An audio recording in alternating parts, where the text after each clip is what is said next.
Hi friends, welcome back my YouTube channel നഫ്നീസ് happiness. അപ്പം ഞാനിവിടെ ഒരു 10 മണി ചെടികൾ കുറച്ച് എടുത്തിട്ടുണ്ട്. അതുപോലെ തന്നെ വിനാഗിരി ബോട്ടിൽസ് എടുത്തിട്ടുണ്ട്. പിന്നെ ബ്ലേഡ് കത്രികയാണ് എടുത്തിട്ടുള്ളത്.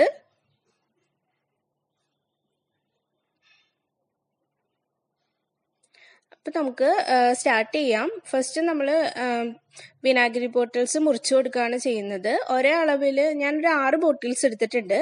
അപ്പം അതെല്ലാം ഒരേ അളവിൽ മുറിച്ചു കൊടുത്തിട്ടുണ്ട്. ഇനി നമുക്ക് അതിൻ്റെ അകത്തൊരു ചെറിയൊരു ഓട്ട ഇട്ട് കൊടുക്കാം. ഞാൻ ഓട്ട ഇട്ട് കൊടുത്തിട്ടുണ്ട്. 2 സൈഡിലായിട്ട് ഓട്ട ഇട്ട് കൊടുത്തിട്ടുണ്ട്. ഇനി നമ്മൾ പെയിന്റ് എടുക്കുന്നുണ്ട്. പെയിന്റ് ബ്ലൂ കളറും ഗ്രീൻ കളറും എടുക്കുന്നുണ്ട്.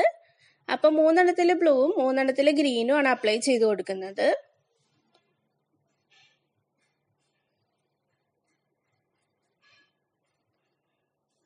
കണ്ടില്ലേ, 3 ഞാൻ ഗ്രീനും 3 ബ്ലൂവും അപ്ലൈ ചെയ്ത് കൊടുത്തിട്ടുണ്ട്. ഇനി നമ്മൾ ഒരു കമ്പി എടുത്തിട്ടുണ്ട്. അത് ഞാൻ കമ്പി വളച്ച് റൗണ്ടാക്കി വെച്ചിട്ടുണ്ട്. പിന്നെ നമ്മൾ വൂളൻ ത്രെഡും എടുത്തിട്ടുണ്ട്. ഇനി നമുക്ക് വൂളൻ ത്രെഡ് അതിൻ്റെ അകത്ത് ചുറ്റി കൊടുക്കാം. നമുക്കെന്ന് വെച്ച് കഴിഞ്ഞാൽ ഇഷ്ടമുള്ള കളർ എടുക്കാം കേട്ടോ. നിങ്ങൾക്ക് ഏതാ ഇഷ്ടം എന്ന് വെച്ചാൽ ആ കളറൊക്കെ എടുക്കാം. ഞാനിവിടെ 2 കളർ യൂസ് ചെയ്തിട്ടുണ്ട്. ഇനി ഇതാ ഇതുപോലത്തെ ചുമന്ന വള്ളികളുണ്ട്. അപ്പം അത് ഞാൻ ഓരോന്നോരോന്നായിട്ട് അതിൻ്റെ അകത്ത് കെട്ടിക്കൊടുക്കുകയാണ് ചെയ്യുന്നത്.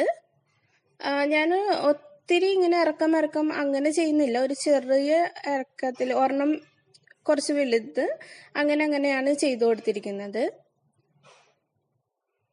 ഇനി നമുക്ക് മുകൾ ഭാഗത്തും ഞാൻ കെട്ടിക്കൊടുത്തിട്ടുണ്ട്. മണ്ണ് ഇതിൻ്റെ അകത്ത് നിറച്ചു കൊടുക്കാം. അതിനുശേഷം 10 മണി ചെടികൾ ഓരോന്നായിട്ട് കുത്തിക്കൊടുക്കാം. അത് ഞാനിവിടെ കെട്ടിയിട്ടിട്ടുണ്ട്. അപ്പം നിങ്ങൾക്ക് എൻ്റെ വീഡിയോ ഇഷ്ടമായെന്ന് കരുതുന്നു.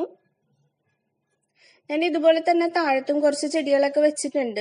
ഇതുപോലെ ഇങ്ങനെ കുപ്പികളിലാക്കിയിട്ട് കുറച്ച് ചെടികളൊക്കെ വെച്ചിട്ടുണ്ട്. അപ്പോൾ വേസ്റ്റ് ആയിട്ട് വരുന്ന ബോട്ടിൽസ് തന്നെയാണ് യൂസ് ചെയ്തിരിക്കുന്നത് കൂടുതലും.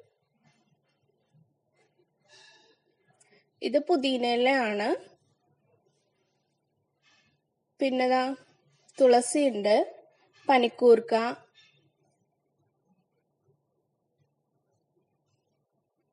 അങ്ങനെ ഒത്തിരി ചെടികൾ വെച്ചിട്ടുണ്ട്.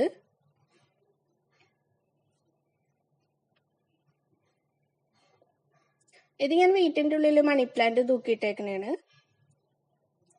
അപ്പം നിങ്ങൾക്ക് എൻ്റെ വീഡിയോ ഇഷ്ടമായെന്ന് കരുതുന്നു. വീഡിയോ ഇഷ്ടമായാൽ ലൈക്ക് ചെയ്യുക, ഷെയർ ചെയ്യുക, സബ്സ്ക്രൈബ് ചെയ്യുക. അതുപോലെ തന്നെ ആരെങ്കിലും എൻ്റെ ചാനൽ ആദ്യമായിട്ട് കാണുന്നുണ്ടെങ്കിൽ സബ്സ്ക്രൈബ് ചെയ്യാൻ മറക്കരുത്.